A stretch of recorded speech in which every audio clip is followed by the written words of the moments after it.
Anda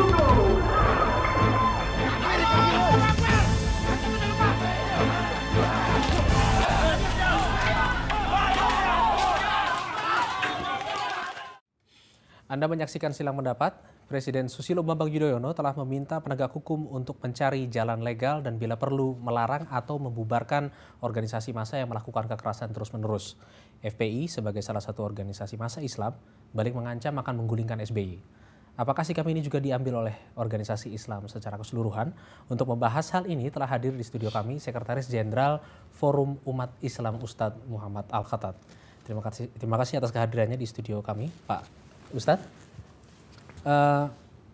Pertanyaan yang paling awal akan saya ajukan itu adalah FPI sudah memperlihatkan sikapnya bahwa jika ada ormas Islam yang dibubarkan, SBY akan di-ban alihkan. Gitu kurang lebih kata Munarman. Kita lihat dulu kutipan pernyataan dari Munarman berikut ini. FPI akan jadi ban alih Tunisia, Indonesia akan jadi Mesir. Kita akan menghimpun tenaga penggulingan SBY karena dia sudah membelokkan isu. Ini kata Munarman, juru bicara FPI. Nah, menurut Bapak, apakah sikap FPI ini juga diambil oleh ormas-ormas lain di bawah naungan Forum Umat Islam? Karena Forum Umat Islam sendiri membawahi berbagai macam ormas Islam, antaranya NU dan Muhammadiyah. Ya, kita adalah forum ya.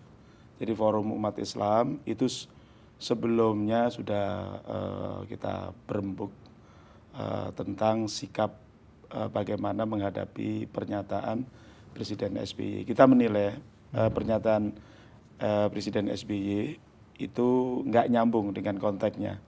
Karena kasus Cikesik yang itu tidak ada hubungannya dengan ormas Islam termasuk FPI, tiba-tiba ada isu pembubaran ormas. Wacana itu muncul langsung dari mulut Pak Presiden SBY. Oleh karena itu ormas-ormas Islam tidak bisa mentolerir hal ini. Oleh karena itu kita akan melawan wacana tersebut dan kita sudah meminta Pak SBY mencabut pernyataannya akan membubarkan. Nah, ini semua ormas Islam yang ada di bawah di dalam FUI, di dalam rapat FUI. Termasuk Nahdlatul Ulama dan Muhammadiyah juga. Kebetulan waktu itu Nahdlatul Ulama dan Muhammadiyah tidak hadir ya. Tetapi saya pikir Nahdlatul Ulama maupun Muhammadiyah sepakat bahwa Ahmadiyah itu yang sebenarnya yang menjadi masalah yang memalsukan agama Islam, itu yang harus dibubarkan, bukan kemudian dibelokkan pembubarannya justru adalah kepada FPI. Dan kita juga menengarai bahwa memang apa yang disampaikan oleh Pak SBY ini seperti yang disampaikan Munarman tadi adalah ya pembelokan isu dari kasus Senturi, kasus Gayus. Tapi yang kita sayangkan kok jadi fitnah terhadap umat Islam, fitnah kepada FPI dalam masalah kasus. Coba kita lihat kutipan wawancaranya Presiden, maksudnya pernyataan yang diberikan oleh Presiden Susilo Bambang Yudhoyono. SBY mengatakan bahwa bila ada kelompok dan organisasi resmi yang selama ini terus melakukan aksi kekerasan, maka para aparat penegak hukum perlu mencari jalan yang sah dan legal bila perlu untuk pembubaran. Jadi SBY sendiri tidak secara spesifik menyebutkan FPI. Tapi kemudian selama ini yang menjadi pihak yang paling depan ketika berhadapan dengan Ahmadiyah dan menyatakan perang terhadap Ahmadiyah adalah FPI. Sehingga mungkin itu yang kemudian mengarahkan tuduhan pembubaran ormas Islam ke arah FPI. Menurut Bapak bagaimana? Ya, sebenarnya media massa kan selalu berbicara ya, istilahnya memojokkan FPI. Ya, sebelumnya ada kasus Banyuwangi, sebelumnya lagi ada kasus Patung Naga di Kalimantan. Jadi kita sudah sering mendengar ada isu-isu yang dikembangkan oleh kelompok-kelompok tertentu untuk membubarkan FPI. Jadi oleh karena itu ketika Presiden berbicara seperti itu walaupun tidak eksplisit, tapi opini media sudah semua tentunya diarahkan ke FPI secara spesifik dan kepada ormas Islam secara umum. Kita sudah mendengar sudah cukup lama dulu dari demo-demo yang dikembangkan oleh kelompok tertentu agar dibubarkan pada waktu itu FPI, MMI, HTI, sekarang juga ada JAT, dan itu semua anggota FUI ya. Nah, jadi oleh karena itu tentu kita sangat menyesalkan bahwa Presiden terprovokasi oleh kelompok tertentu, oleh media massa yang sehingga presiden ini kan kita tahu presiden kita ini kan suka jaim ya, jadi ya akhirnya terprovokasi seperti itu. Nah ini yang kita sangat menyesalkan. Pada tahun lalu, tahun 2010, pertengahan 2010, FUI sendiri pernah memberikan keterangan pers yang mengatakan bahwa ada operasi intelijen untuk membubarkan ormas Islam.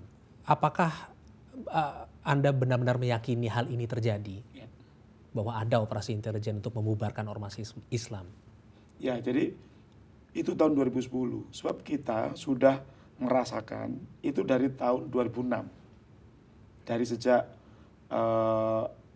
FUI dalam hal ini tim pengawal RUU APP, rancangan undang-undang anti pornografi porno aksi,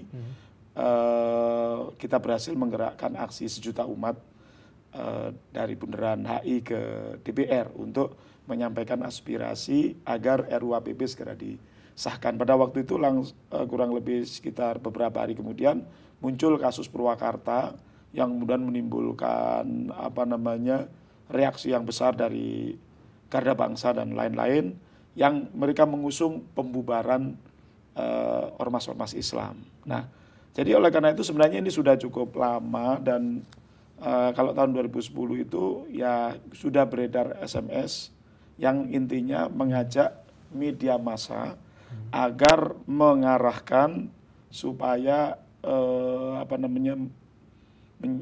mencari-cari agar ada bukti kekerasan FPI supaya semangat untuk membubarkan itu menjadi semangat publik. Ya, jadi nanti dari situ mereka akan mengusulkan kepada pemerintah. Dan kita lihat misalnya Setara Institute ya, itu secara khusus menempel kepada mantan Kapolri pada waktu itu, Saudara Hendarso, yang kemudian muncul upaya pembubaran ormas di DPR. Waktu itu didamping oleh Menteri Agama, dan Menteri Agama ketika ditanya, justru Menteri Agama mengatakan yang harus dibubarkan adalah Ahmadiyah bukan FPI. Nah jadi inilah saya kira kalau dikatakan operasi intelijen saya kira wajar saja karena itu memang sudah cukup lama. Terlepas dari FPI itu apakah menjadi sasaran operasi intelijen atau upaya untuk membubarkan ormas Islam? Kita lihat dulu undang-undang yang terkait dengan pembubaran organisasi massa berikut ini. Undang-Undang Nomor 8 Tahun 1985 dan PP Nomor 18 Tahun 1986. Pemerintah dapat membekukan pengurus atau pengurus pusat organisasi yang melakukan kegiatan yang mengganggu keamanan dan ketertiban umum. Yang kedua, menerima bantuan dari pihak asing tanpa persetujuan pemerintah. Yang ketiga, memberi bantuan kepada pihak asing. Yang pertama adalah melakukan kegiatan yang mengganggu keamanan dan ketertiban umum.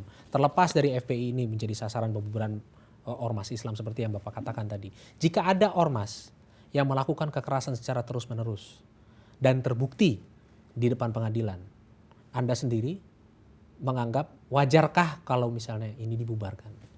Wajar kalau tidak ada rekayasa. Jadi harus dibuktikan dulu di pengadilan? Iya, harus dibuktikan bahwa itu rekayasa tidak. Dan kalau memang mau pembubaran dengan cara itu, maka yang sudah lebih prioritas adalah masa dari partai-partai politik ya, yang waktu presidennya atau ketua umum partainya tidak terpilih jadi presiden melakukan bakar-bakaran. Itu jauh lebih besar dari apa yang dilakukan oleh FPI selama ini. Tadi tidak pernah ada tuntutan pembubaran. Yang motong-motong pohon-pohon di sepanjang jalan Pantura, yang membakar pom bensin, mengobrak-abrik pendopo kabupaten, FPI tidak pernah melakukan seperti itu. Apa yang biasanya dilakukan oleh FPI ya terbatas kafe-kafe yang kecil-kecil yang itu memang tempat maksiat. Dan tapi ini oleh media dibesar-besarkan. Tapi yang lebih prioritas tadi tidak dilakukan. Kita lanjutkan perbincangan kami mengenai hal ini setelah jeda berikut ini. Tetaplah bersama kami di Silang Pendapat.